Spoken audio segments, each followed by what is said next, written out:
जय हिंद सभी को। स्वागत है आप सबका स्पीक डॉट पॉडकास्ट के इमरजेंसी सीरीज के एक नए एपिसोड में। आज हम एक ऐसे विशेष व्यक्तित्व से बात करने वाले हैं जिनका जन्म 9 जुलाई सन 1953 को हुआ था। 1972 में ये टीडी कॉलेज के छात्र संघ के महामंत्री के रूप में नियुक्त किए गए थे। 1974 में पुनः इन्हें अध्यक्ष के रूप में नियुक्त किया गया। तत्पश्चात 1977 में चिलकहर जिले के विधानसभा क्षेत्र से ये विधायक नियुक्त किए गए थे। 2002 से 2007 तक बांसडी, 2012 से 2017 तक पुनः विधायक के रूप में इन्हें चुना गया था। 2014 से 2017 तक भी ये मंत्री रहे। 1990 में श्री मुलायम सिंह यादव जी के मंत्रिमंडल में ये मंत्री एवं पूरे राज्य का कारोबार संभाल रहे थे। तत्पश्चात 2017 से 2022 तक इन्होंने विपक्ष के रूप में उत्तर प्रदेश विधानसभा में अपनी सक्रिय भूमिका निभाई। हम बात कर रहे हैं बलिया की शान, युवाओं के गौरव और सादगी की मिसाल श्री राम गोविंद सिंह चौधरी के बारे में। तो सबसे पहले मैं आपका हमारे आज के इस एपिसोड में हार्दिक स्वागत करना चाहता हूँ। बहुत बहुत धन्यवाद। अगर आपकी अनुमति हो तो क्या हम कुछ प्रश्नों के साथ आज के इस एपिसोड को आरंभ जरूर करिए। धन्यवाद सर। मेरा पहला प्रश्न आपसे ये है कि आपातकाल की घोषणा के समय आप छात्र राजनीति में सक्रिय थे। 25 जून सन 1975 को जब आपातकाल की घोषणा हुई तब आपके मन में क्या भावनाएं उमड़ी? देखिए, ये आंदोलन गुजरात विद्यापीठ से छात्र नौजवानों ने शुरू किया। महंगाई, बेरोजगारी, भ्रष्टाचार के खिलाफ मुरारजी भाई जो देश के बड़े नेता थे, उन छात्रों के समर्थन में 21 दिन अनशन पर बैठे, लेकिन सरकार ने उनकी सुनी नहीं। देश के नेताओं ने उनका अनशन तोड़वाया। फिर छात्र लोगों ने जयप्रकाश जी के यहाँ गए और उनसे कहा कि हम लोग का आंदोलन की अगुवाई आप कीजिए। उन्होंने कहा कि हम अगुवाई करेंगे इस शर्त पर कि आंदोलन अहिंसात्मक हो। छात्रों ने उनकी बात को मान लिया और वहां से आंदोलन शुरू हुआ। पटना बिहार में आया, बिहार से उत्तर प्रदेश में आया, पूरा देश में गया। उस समय जयप्रकाश जी के निर्देश पर उनका निर्देश था कि इस आंदोलन में केवल छात्र और युवा ही भाग लगे, पार्टियां भाग नहीं लेंगी। तो हर जिले में छात्र युवा संघर्ष समिति का निर्माण हुआ। बलिया जिले में हमारे सीनियर नेता थे स्वर्गीय गौरी भैया, वो संयोजक हुए, मैं सह संयोजक हुआ और आंदोलन पूरा गति पकड़ा, खूब बढ़िया से चला छात्रों का। और बाद में एक जनसंघर्ष समिति का जयप्रकाश जी के निर्देश पर निर्माण हुआ, जिसमें प्रोफेसर, वाइस चांसलर, वकील, कवि, लेखक, इन लोगों को रखा गया। उसमें पार्टियों का पार्टिसिपेट नहीं था। जयप्रकाश जी का कहना था कि पार्टियां अगर इस आंदोलन में आएंगी तो तोड़ फोड़ हो जाएगी। और आंदोलन बहुत गति पकड़ लिया।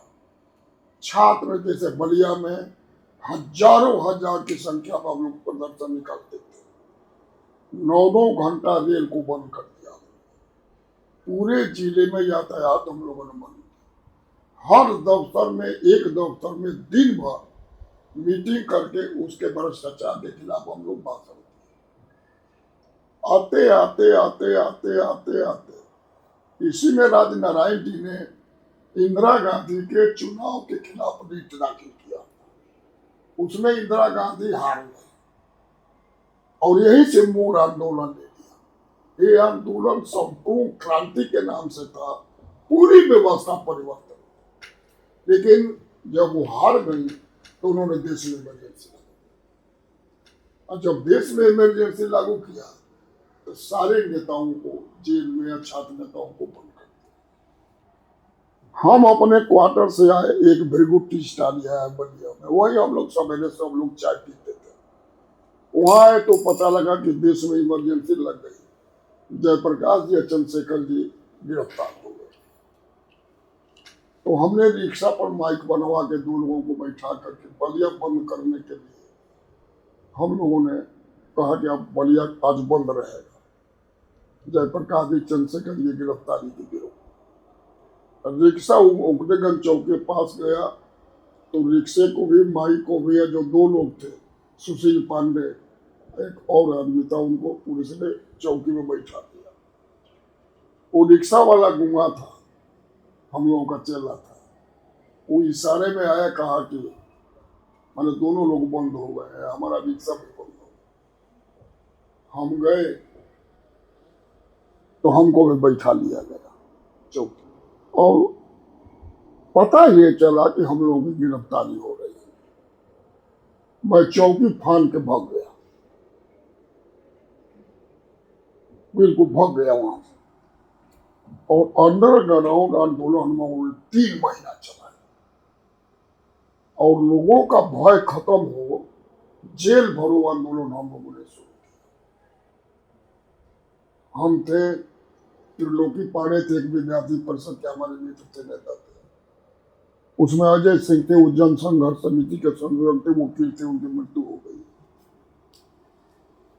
और हम लोग फरारी की जिंदगी में हर जगह पंपलेट पोस्टर, पूरा जिला में पैदल बस से, बिना खाए, कभी कभी सत्तू खा करके 3-3 दिन भोजन हम लोगों को नहीं मिलता था। कोई हम लोगों को तरफ देखता नहीं था, इतना भय पैदा होगा। जो सड़क पर मिलता था उसको पुलिस मारपीट के बंद कर देती। बाद में संघर्ष समिति की तरफ से ये निर्देश आया कि विश्वविद्यालय, महाविद्यालय, इंटर कॉलेज में हड़ताल कराना। तो हम त्रिलोकी पांडे बहुत कोशिश किए कि कोई छात्र नेता हड़ताल किसी कॉलेज में करे, लेकिन कोई तैयार नहीं हुआ। तो चूंकि ये निर्देश था, कराना जरूरी था, तो हम ही रात को हॉस्टल में आ गए। और मैंने घंटी बजा करके, लड़के आए, मैं भाषण दे रहा था, और वही मेरी गिरफ्तारी। और थाने में ले जाके बड़ी मार भी मारा गया, और उसके बाद जेल भेज दिया गया। 19 महीना जेल में रहा। जब पूरा देश में इमरजेंसी खत्म हो गई, उसके बावजूद भी हमको नहीं छोड़ा गया था। जिंदा या मुर्दा 5000 रुपया इनाम रखा गया था। जिस दिन चंद्रशेखर जी अंतिम दिन पार्लियामेंट का नॉमिनेशन करने आए थे, उस दिन हमको छोड़ा। सर, आपने अपने जवाब में वर्णित किया था कि आपको 19 महीने जेल में गुजारने पड़े थे, सिर्फ इसलिए क्योंकि आपने छात्रों के अधिकारों के लिए आवाज उठाई थी। तो उस समय को, उस जेल के संघर्ष को और उस जेल के डर को जब आप अभी बैठ के याद करते हैं, तो आप उनमें से क्या सीख ले पाते हैं? नहीं, आपने एक बात कहा कि आपको कैसा महसूस हुआ। तो हम लोग चूंकि बलिया के पढ़े थे, कहीं बाहर गए नहीं थे, देहात से आए थे बलिया पढ़ने। तो इमरजेंसी क्या है हम लोग खुद नहीं जानते थे। इमरजेंसी क्या है खुद नहीं जानते थे। बाद में लोगों ने बताया कि इमरजेंसी में उसमें क्या हुआ कि संविधान को, सभी धाराओं को निलंबित कर दिया, प्रेस पर पाबंदी लगा दी, सारे जनता के अधिकारों को निलंबित कर दिया, बिल्कुल तानाशाह राजा की तरह से व्यवस्था हो गई। तो धीरे धीरे धीरे धीरे आंदोलन जब बढ़ा, तो इंदिरा गांधी बढ़िया नेता थी, मैं उनको बुरा नहीं कहूँ। अब क्यों उनके दिमाग में इस तरह की बात है, उन्हें इमरजेंसी लगा दिया।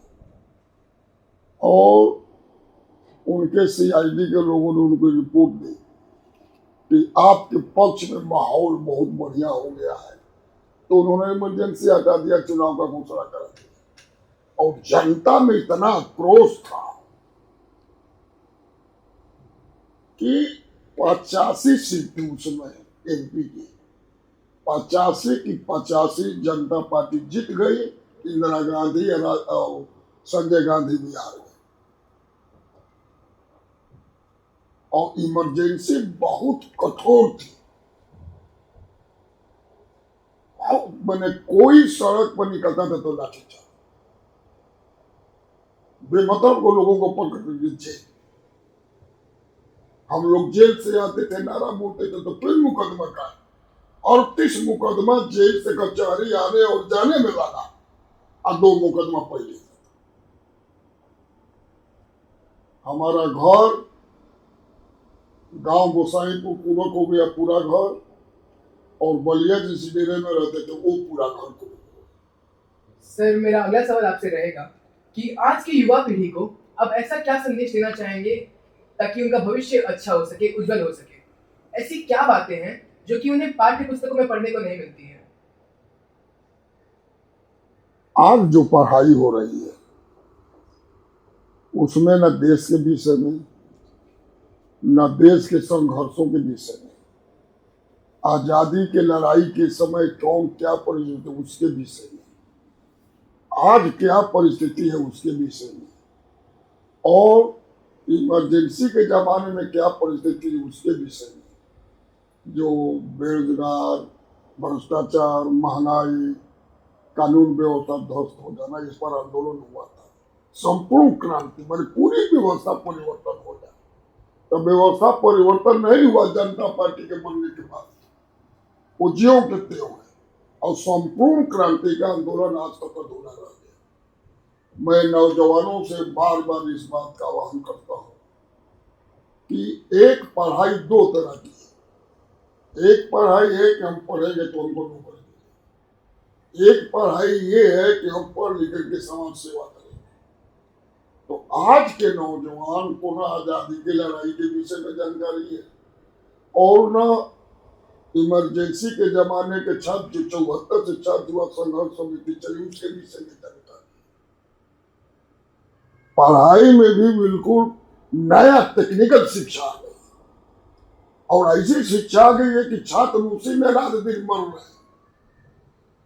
इसलिए आवश्यकता है कि विश्वविद्यालय में, विद्यालय में, महाविद्यालय में छात्रों को देश की आजादी की लड़ाई के संबंध में और 74 के छात्र युवा आंदोलन, जयप्रकाश जी के आंदोलन के विषय में भी छात्रों को जागरूक करना चाहिए। और जिसमें 74 का आंदोलन होगा, आज के डेट में उससे 1000 गुना का, लाख गुना महंगाई अधिक है, भ्रष्टाचार अधिक है, बेरोजगारी अधिक है, लड़के पढ़ लिख करके सड़क पर घूम रहे हैं, माँ बाप का महंगा फीस दे करके बच्चों को पढ़ाता है और उनको नौकरी नहीं मिलती। सर, आपने पहले कुछ समय पहले जो मैंने आपसे एक प्रश्न पूछा था उसमें आप उसके जवाब में आपने एक आंदोलन का नाम लिया था। वो आंदोलन का नाम था जेल भरो आंदोलन।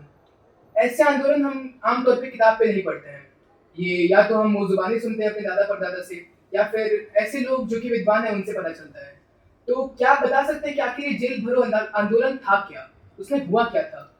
आंदोलन जो पहले से चल रहा था, महंगाई, बेरोजगार, भ्रष्टाचार, ये कानून व्यवस्था तो मुख्य मुद्दे थे। लेकिन जयप्रकाश जी का कहना था संपूर्ण क्रांति माने जिसे शरीर में कोई रोग न रह जाए, वैसे समाज में कोई रोग न रहे, न महंगाई रहे, न भ्रष्टाचार रहे, न बेरोजगारी रहे, न द्वेषता रहे, न धर्म की लड़ाई रहे, न जात की लड़ाई रहे। जो गांधी जी की सोच थी कि देश आजाद होगा तो गांव अपने में अनुशासित होगा, गांव ही गांव की व्यवस्था देखेगा, न पुलिस, न पियादा, न कोई दबाव। उसी तर्ज पर जयप्रकाश जी कर रहे थे। इसीलिए जेल भरो आंदोलन इसलिए किया गया कि जनता में जो डर व्याप्त है उसको खत्म किया गया। अंत में मैं आपका हार्दिक धन्यवाद देना चाहूंगा कि आपने अपना बहुमूल्य समय हमारे लिए निकाला और हमारे पॉडकास्ट पे आए। आशा करता हूं कि हमारे व्यूअर्स को ये पॉडकास्ट सुन के इमरजेंसी के बारे में कुछ नया जानने को मिला होगा। एक नए नजरिए से उसकी कहानी को उन्होंने देखा होगा, समझा होगा और उससे सीख ली होगी। इसी के साथ धन्यवाद एवं जय हिंद। आपको भी बहुत बहुत धन्यवाद, और जो भी आपके साथ यहाँ टीचर लोग बैठे हैं उनको भी बहुत बहुत धन्यवाद। नमस्कार, प्रणाम।